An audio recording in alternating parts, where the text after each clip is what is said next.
وزر عربی کی بوجھ تے آئی، واو زی ری وزر بمعنی بوجھ.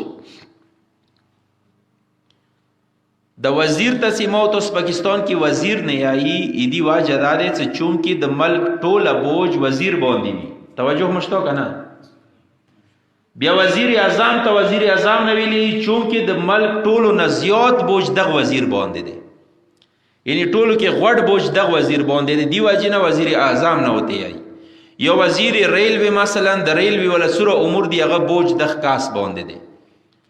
عربی کې گناہ تا یا وزر نہیں آئی، ویلی سے گناہ ہم د انسان بدن باندې یو بوجھ دے. ازکا خدای قرآن کی ای ولا تزر وازرة وزر اخرى، قیامت ریزی ای چکا دی وکاس گناہانو بوجھ نشی ہو چتا والی. مطلب دا سا آر یو کاس نا بخپل جو کی خپل سوال کی. وہ زروشن دی آیات ترجمہ دا توقع دمگران حبیبہ ووزعنا عنك وزرك، آیا ایتا مٹو باندی کم بوجھ ما چوالے و اغا بوجھ ما سپک نکڑلو. ارچوی خدای نه لک سوال وکو پروردگارا د خپل ګران حبیب نه تو بوجھ څنګه سپکړلو، څنګه د خپل ګران حبیب باندې نبوات و رسالات ولا بوجھ آسان کړلو. توجه وکا کسی دیجو کی یو بل سوال رچی، بل سوال دا دے سا سورہ زحا تک مولار شو. سورہ زحا کی خدای وتی اس علم یجد کا یتیما فآوا، د مگران حبیب آیا تم یتیم نکړلی بیا متو پرورش هم وکړلو. خدای نرسوی سوال دا وکړو خدایا دا پیغمبر تو محبوب وو، تو احمد وو، تو باندې ډیر ګران وو، تو دې صفاتونه بیان کړی دي. خدایا د وړکالی کې د یتیم کولوی تو ته زړه نظر ویدلو. مثال آیا تو ور باندې رحم نه راتللو چې دوره ګران حبیب دوره ګران پیغمبر ته وړکالی کې یتیم کړلو. کدای شي مو ته جواب دارو شي او خلکو د پیغمبر نه سبوج مو سپکړلو دغه یتیمه واجنه مور نه سپکړلو.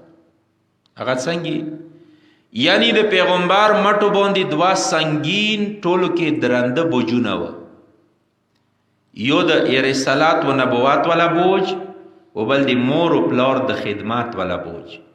خدایایی چې د مور و پلار خدمات والا بوج دو ماته نه وړکالی کې سپکړلو. متوجه شوي خبرې ته کنه؟ یعنی دو دور درون بوج وو که پیغمبر سره رسالات و نبوات آوے مور و پلار یا زنداوے یا به نبوات و رسالات ډیوټي انجام کوله یا به د مور و پلار خدمات والا ډیوټي انجام کوله. دیو جن دغه بوج ماته نه سپکړل. خدا څنګه بوج وو؟ الذي انقذ ظهرك، اغا بوج چغی تو ملیا متولا. انقذ مطلب متولا، زهر مطلب ملیا، یعنی دا دسی بوج و تو باندی صدق بوج ایتا ملیا متولا. اوس توجه وکا کسی پیغمبر باندی سکم بوج وو اغا ملیا ورکی متولا خو خدای ور باندی آسان کړلو. زبداد توایم ما و تو باندی ازن بوجو نشتو دی.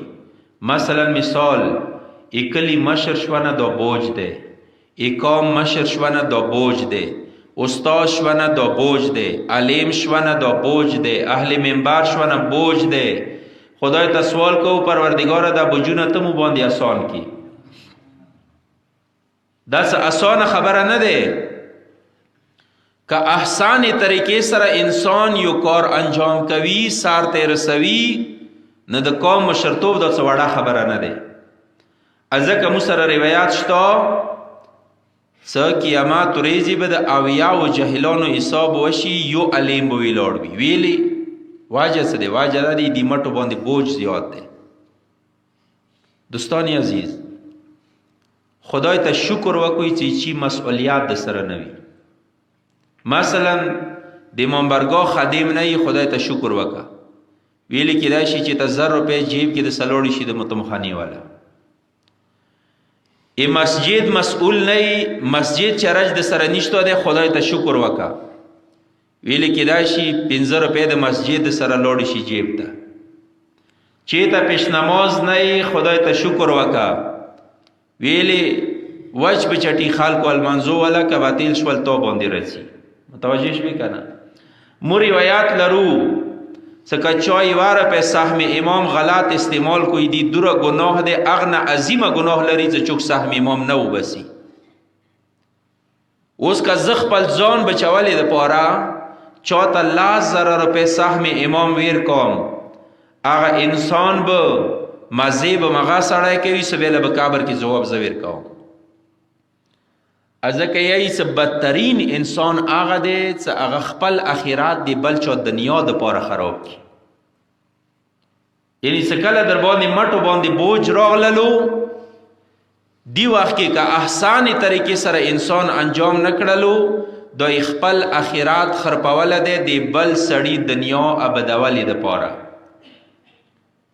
و خدای ته سوال وکړو خدای ایمو اخرات خراب ما کی څه دی بل چا دنیا آباد شي خپل اخرات په کار د موت او خیال وساتو پس د مو ګران حبیبه تا نمو هغه بوج سپکړلو څنګه ته ملیا متوله